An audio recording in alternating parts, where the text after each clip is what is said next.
Нека сега разгледаме въпрос 4. Калиево-натриевата помпа се активира при А. Хидролиза на АТФ, Б. Фосфорилиране на АДФ, В. Електрохимично равновесие, Г. Редуциране на белтъка преносител. В този въпрос се пита при какво се активира калиево-натриевата помпа. Калиево-натриевата помпа е мембранен дотък, който осъществява активен транспорт на иони през клетъчната мембрана. За да работи, тя се нуждае от енергия.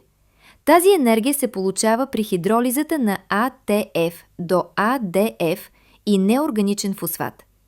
Именно хидролизата на АТФ води до фосфорилиране на белтъка и промяна на неговата структура, което позволява изнасянето на натриеви и внасянето на калиеви иони. Нека видим защо останалите отговори не са верни. Електрохимично равновесие не активира помпата. Напротив, калиево-натриевата помпа работи, за да поддържа електрохимичното равновесие, а не се активира от него. Фосфорилиране на АДФ не се извършва в този процес. При действието на помпата АТЕФ се разгражда, а не се синтезира. Редуциране на белтъка преносител не участва в механизма на действие на калиево-натриевата помпа, тъй като процесът не е окислително-редукционен. Следователно, единственият правилен отговор е хидролиза на АТФ, защото калиево-натриевата помпа е пример за активен транспорт с разход на енергия.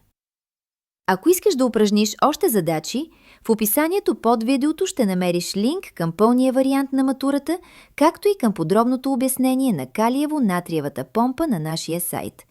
Там можеш да проследиш и решенията на всички въпроси стъпка по стъпка.